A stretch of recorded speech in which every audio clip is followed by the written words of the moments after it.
I mean, a lot. I mean, I don't have a very exact number, but I mean, about every day. I mean, when we were working out, after workout, snapping balls, and I would have to attribute a lot, not just to myself, but also my teammates as well, because I can't just snap the ball to myself, right? I need other guys to catch it and help me out too. So like guys like Ryan, Trent, DJ, like the quarterbacks as well. I mean, they helped me out a lot too because it was very, very time consuming, but I mean, it's worked out well. So, I mean, a lot of hours snapping. Was it pretty natural, or was there anything, any kinks you had to work out? I think it was. I feel like it was pretty natural for the most part. There's just kind of some things, just thinking, kind of keeping the ball center in front of you. I'm right-handed, so when I step right, not letting like my release point differ from when I'm stepping, stuff like that. But I mean, pretty natural for the most part. I didn't have too many issues. What do you think it'll be much different just being in a live game with the fan noise and everything else, trying to communicate on the offensive line? Well, communication, sure. Yeah, I think communication, yeah, it'll be a little bit more of a challenge communicating in front of live fans. But when it comes to just playing the center position, not much. Because I mean, I personally believe that. I mean, I get the best preparation week in, week out with the guys I play against, and I don't think there's many guys better than that. So when it comes to playing center, I feel prepared, and I'm not really too worried about it at all. I feel great. When it comes to communication, I mean, you got to remember. I mean, this is day one of game prep. I mean, obviously we've been prepping, but this is game week starting today, and we've done a great job improving our communication. And I definitely see ourselves continuing to do the same. And then that's another just part of the job at center is you have to take that responsibility because at the end of the day you're the one that is going to be accountable for if a call is made or not. So just kind of owning that. Can you talk us through a little bit of like that process and how you went about learning it? Like, is it a sit down one-on-one you with your coach? Like, how do you learn not only making the calls, but then like also holding the ball, snapping it, finding what works for you, what works for your quarterback, what works for Cade versus DJ, and all of that? Yeah, I mean, I would say a couple of things to that. I would say first off, learning like the calls and what to do didn't really take me much time at all because I played guard since I've been here, and to try to be the best you can at guard, I mean, you should know who you're playing next to and what they're doing. So, I mean, I already knew every play what the center's doing. I know every play what the guard's doing because I'm playing guard, and I know pretty much every play what the tackle's doing as well. So that helps a lot too. And then also I think last year a little bit with, Matt Bockhorst coming in, and eventually getting hurt, and then we kind of shuffled things around a lot, like in the interior, especially at the center position. Me being kind of the veteran guy in the interior side of the line, a lot of times, I mean, I kind of took that responsibility on myself too to kind of make those calls and just help them out a little bit. Because let's say if we're going on like a silent count and the center has his head in between his legs, he can't really see what the defense is doing, the shifts and stuff he's making. So it's really up to the guards to kind of make those calls. And also I just felt like Coach Caldwell at the time he prepared us well, learned the schemes and stuff like that. I would say when it comes to kind of snapping the ball, I mean, I just asked Coach Austin, and I just asked him because I know he played center. So I just asked him, hey, Coach, how do you snap the ball? Teach me how to snap the ball. And then that's pretty much what he showed me. Sounds kind of funny. It's a good question. Guys hold it different ways. Yeah. Like some guys do what Coach calls call it the pendulum and snap it back there. Some guys hold it and put all four of their fingers on the laces. And then a guy like me, I like putting my top thumb on the top of the laces and kind of flicking it back there. So it just kind of depends, I guess, per person. And then when it comes to the quarterbacks, I mean, just getting up there. I mean, I would say a good snap from a shotgun snap is probably above the belly button, probably like below the eyes. Just do that, and then that's their job to catch it as well.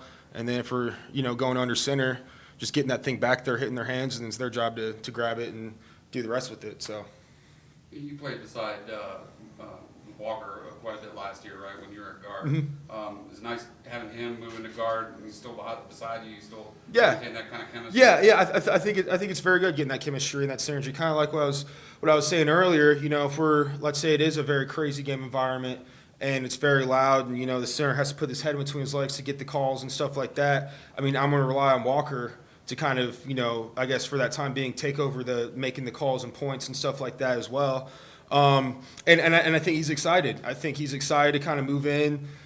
play guard, different position, new challenge, kind of like I was moving from guard to center. And I think he's really looking forward to that too. And obviously, I mean, I played next to him last year. That's my roommate, lived with him, one of my best friends. So I'm really, really looking forward to playing next to him and getting after some.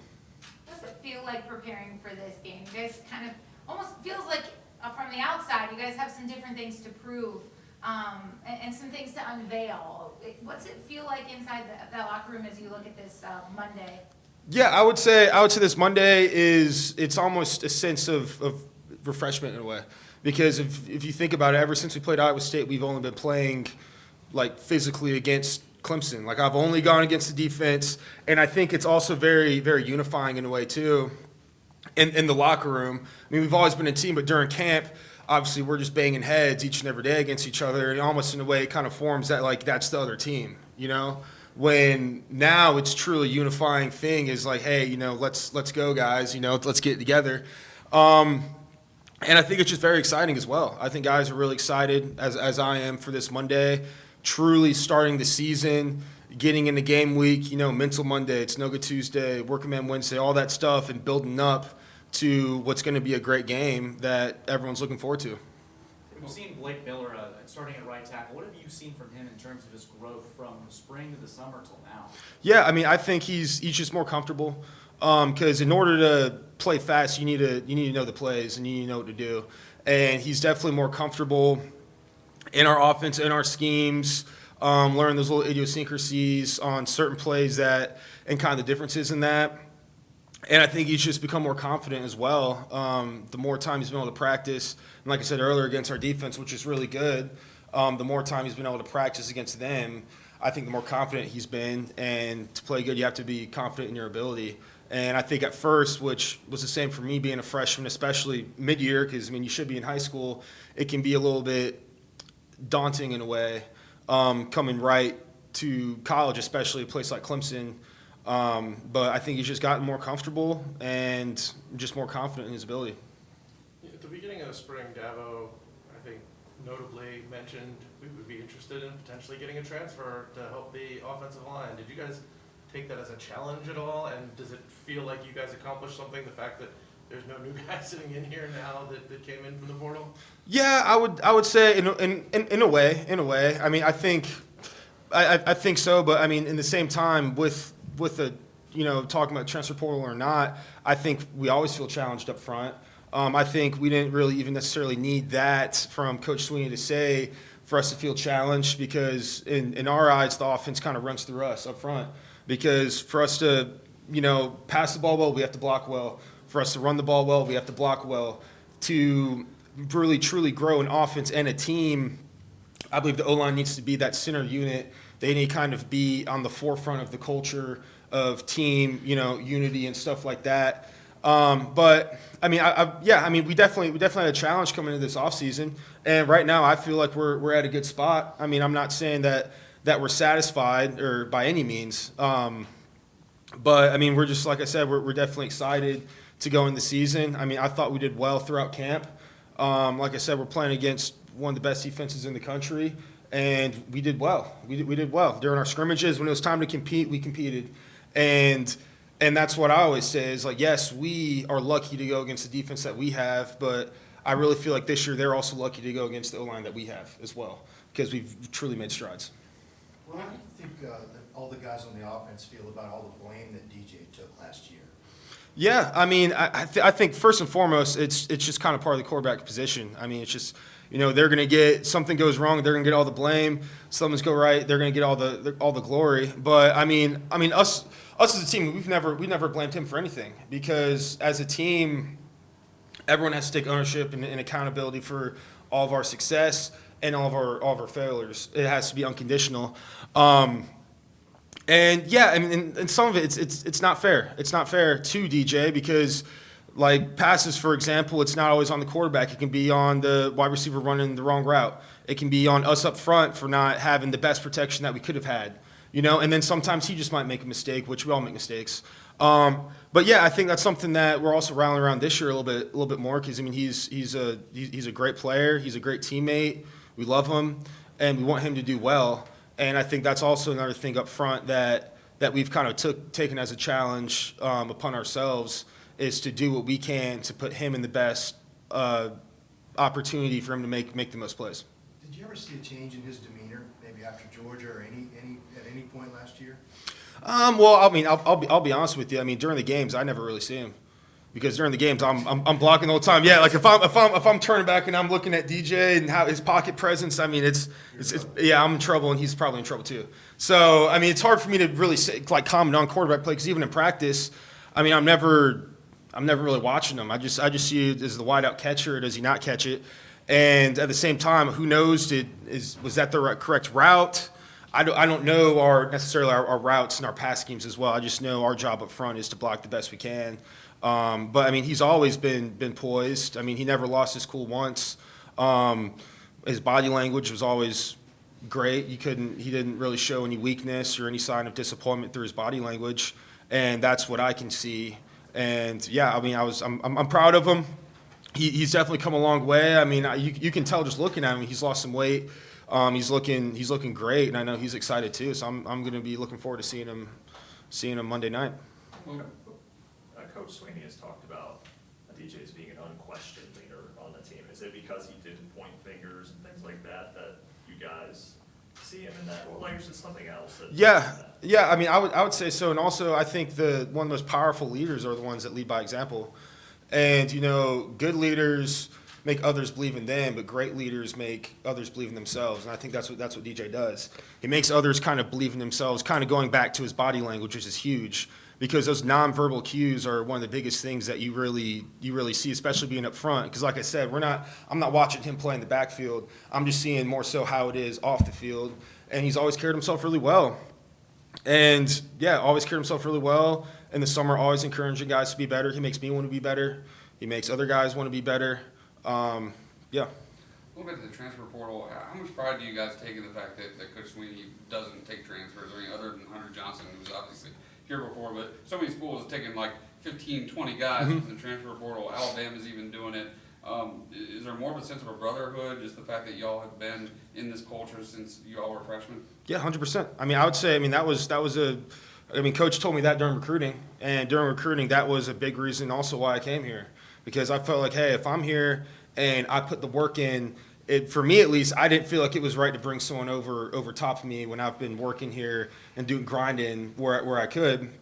And Coach said that's how Clemson is. That's the program that's been built, and I feel like it's good to say that's been pretty reliable as well. So yeah, 100%. I mean, I think guys take pride in it. And I think it builds the culture that we have as well, and I think it kind of keeps everything together. Walker was saying that going to the Georgia game, that you guys learned pretty quick that you were not ready as an offensive line yet after that experience. When you come into this year, obviously you have a bunch of guys in different spots, but for returning starters, I mean, do you have a better feeling of being better prepared going into this first game, do you feel like, than last year?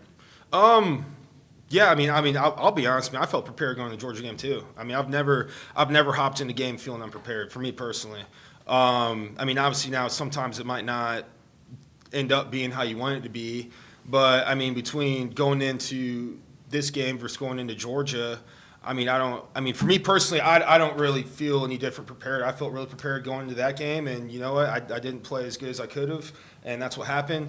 I feel really prepared going into this game. And I'm excited to play. Now, I'm not fully ready yet, but I don't have to be because we won't play until Monday. But I will be. And I feel like that's just kind of sometimes how it works, unfortunately.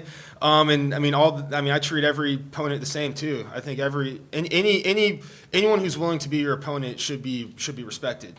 Now, it shouldn't be feared, but should definitely be respected. And I mean, I respected Georgia just as much as I respect Georgia Tech in this upcoming game because I mean they're a worthy opponent. And it's going to be a challenge regardless. We're not going to lay down. But I think we're ready for that, and I'm excited for it. Take about two more for Will.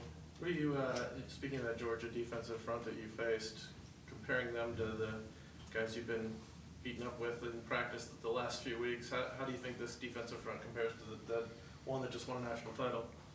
I mean, they're great. I mean, because I would say the one thing about Georgia's D-line last year, that was something that's just, man, they had depth. They had depth. They had guys their ones, their twos, threes. They had depth, and I'd say that's something that our defensive line especially has this year. I mean, we got depth. We got guys that can play. I mean, it's not just the guys who run out there first that can play. It's the guys behind them too, and the guys behind them too. So I would say that was the biggest thing that really set Georgia apart last year, and I think that's one similarity that our D-line has with that as well. It's just depth. Anybody from Zoom for Will? John, you have a last one? Go ahead. Just really random one. Of Yeah. course, we were saying at a recruiting visit that you had these buckets of concrete at your house that you would take Yeah. from the garage up to the driveway and back. Can you tell us what that's all about? Yeah, so I mean, growing since I was a kid, I mean, maybe since I can remember, my family's just big on like garage gyms, having our own stuff, and a lot of it's kind of DIY, kind of do it yourself type stuff. So that sandbags, take old. My dad was in the Army. We take old Army bags, fill them up with sand, stuff like that, and all sorts of stuff. I mean, it's just good. I think just picking up something heavy and walking with it and putting it down is a great translation for O-line. Just putting weight on your back and moving. I mean, that's kind of what we're doing, on the field. Essentially, it's just we're putting on pads that's probably 20 pounds, and I'm trying to block a guy who's probably 300 pounds. I'm trying to move him from point A to point B.